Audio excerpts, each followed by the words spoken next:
Barrister Waka Waka, the woman who judged without learning. In a dusty village on the edge of the Sahel, where lived a woman whose name stirred both laughter and fear. Barrister Waka Waka. No one knew her real name. Perhaps not even she did.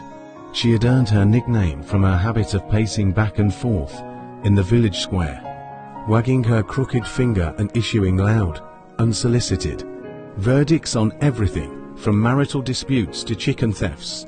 She was a woman of peculiar looks, one lazy eye that seemed to watch the heavens, while the other judged you to hell, lips pursed as if perpetually sucking on lemon peel, and a nose so grand and angular it cast its own shadow. The children said she was forged from leftover clay, and adults, when they dared, said she was beauty's long-lost cousin twice removed. But what she lacked in charm, she made up for in volume and conviction. "Ha, you call that soup?" she bellowed one morning, walking past Mama Aisha's kitchen fire. "There's more water in my tears than in that pot." But Mama Aisha started. "Silence. I hereby declare you're cooking guilty of flavorless existence."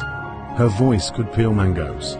She had no formal education, no robes, no gavel. But she carried an old, dusty law textbook with pages missing, held together with rubber bands and prayers. She had found it in the ruins of an abandoned school, and though she couldn't read, she believed the book whispered truths to her at night. "Justice is not learned," she often said. "It is felt, deep in the belly, like hunger." And so she judged. She settled disputes over missing sandals. If it walks like yours and smells like yours, it is yours. Land boundaries. Plant a tree where you both spit. If it grows, the land belongs to the wind. And even whose goat gave the best milk, let the goat choose. If it walks to you, it is your destiny. The village council tried to stop her, but every time they summoned her, she simply arrived first, banged an empty coconut shell on the table, and said, "This court is now in session." They gave up. Then, one dry season, a real barrister came to the village. A young woman from the city named Ada, carrying diplomas and wearing polished shoes.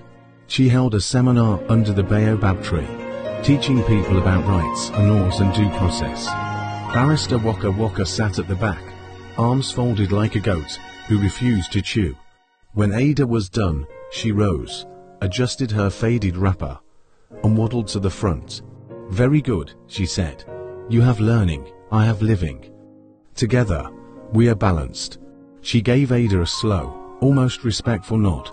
"But remember this, not all justice lives in books. Some of it sleeps in the soul." The villagers clapped. Ada smiled. From that day on, she was no longer laughed at. Instead, she was feared a little less and respected a little more. They never called her beautiful, but they said, "Barrister Waka Waka is truth, dressed in an ugly wrapper." And for her, that was justice enough.